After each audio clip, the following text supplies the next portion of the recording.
And let's give a warm welcome to Preacher Tony, our returning guest, because I can't get any other guests to discuss things with. As I have mentioned before, Pastor Tony is somebody that's close to me and readily available. Full disclosure. I seem to be the guest du jour again. Yes.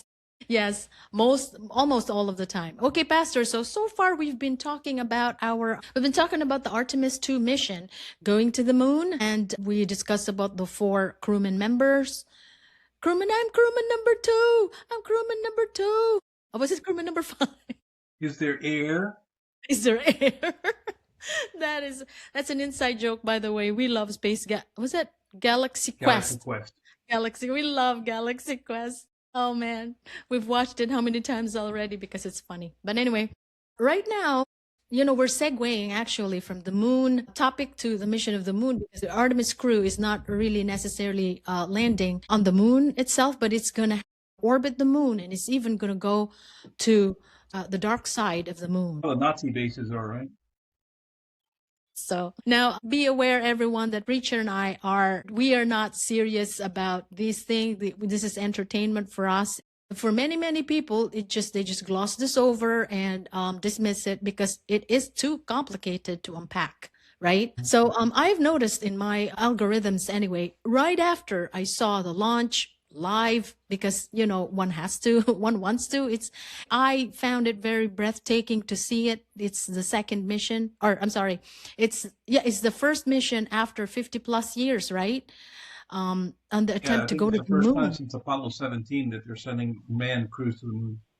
That's right. So, but this is just a precursor, because the next mission, maybe Artemis 3, they will try to set up camp there in the moon again. So the theories out there as to why the shroud of secrecy, why the intrigue, and why the misinformation or the purposeful disinformation about this topic, where sometimes the government will put whatever administration it is. Okay, I'm not singling out any, because it's been through since when was the Roswell supposedly the Roswell scrap craft? Summer of 1947.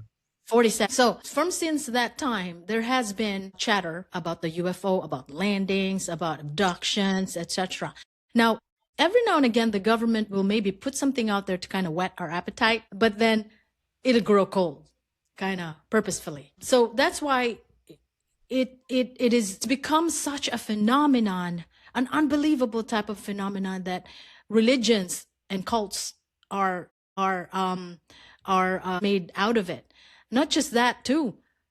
I mean, credible people, generals, pilots, who otherwise, even secularists or atheists, will, when they have, let's say, for example, some of those pilots, physicists and scientists who don't believe in any kind of supernatural anything, will notice something, will analyze some kind of grainy videos about, this, what did you, like the tic-tac movement. What's that phenomenon? The movement, something anti-grav acceleration, those maneuvers, like rides and things like that. Yes. Anyway, so yeah, there are many who purports for themselves to be non-believers of anything at all, but then they come into an experience or talk to someone, and suddenly they delve deeper into it, and then even if they're still skeptics, they can't veer away from it. So let me ask you now, let's get into the personages. For example, do you know Jacques Vallée? And if you do, let me know. Oh yeah, French ufologist several decades ago. He was actually in his character, or a character based on his character, was in Close Encounters of the Third Kind. Steven Spielberg, 1977. He was actually, I don't remember his name, but he was a French director. What was that? The sign? Na na na. Something like that. Yeah, Jacques Vallée was the French counterpart to the American Hynek. What was his first name? He was a government-appointed director, UFO researcher for a while. I don't remember if he was involved with Majestic 12 or not, but then afterwards he kind of went on his own. Hynek is his last name, and I used to know this stuff by heart, and I kind of just forgot it over the years because I don't have any interest in it.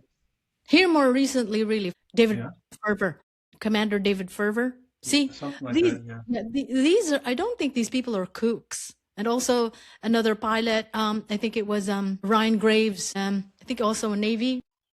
Well, yeah, yeah. No, not just that. I mean, you have credible. You've got professional airline pilots and things like that. Yeah, They're not kooks either, by and large, especially those from years back. Before all the mental illness started becoming mainstream, pilots were yeah. just flying planes in the mountains and all that stuff. But before all the mental health screening, lapsed, they were very credible. They were well established, very Well, stable, actually, and yeah, that's why a lot of times they particularly, didn't even want to report those things.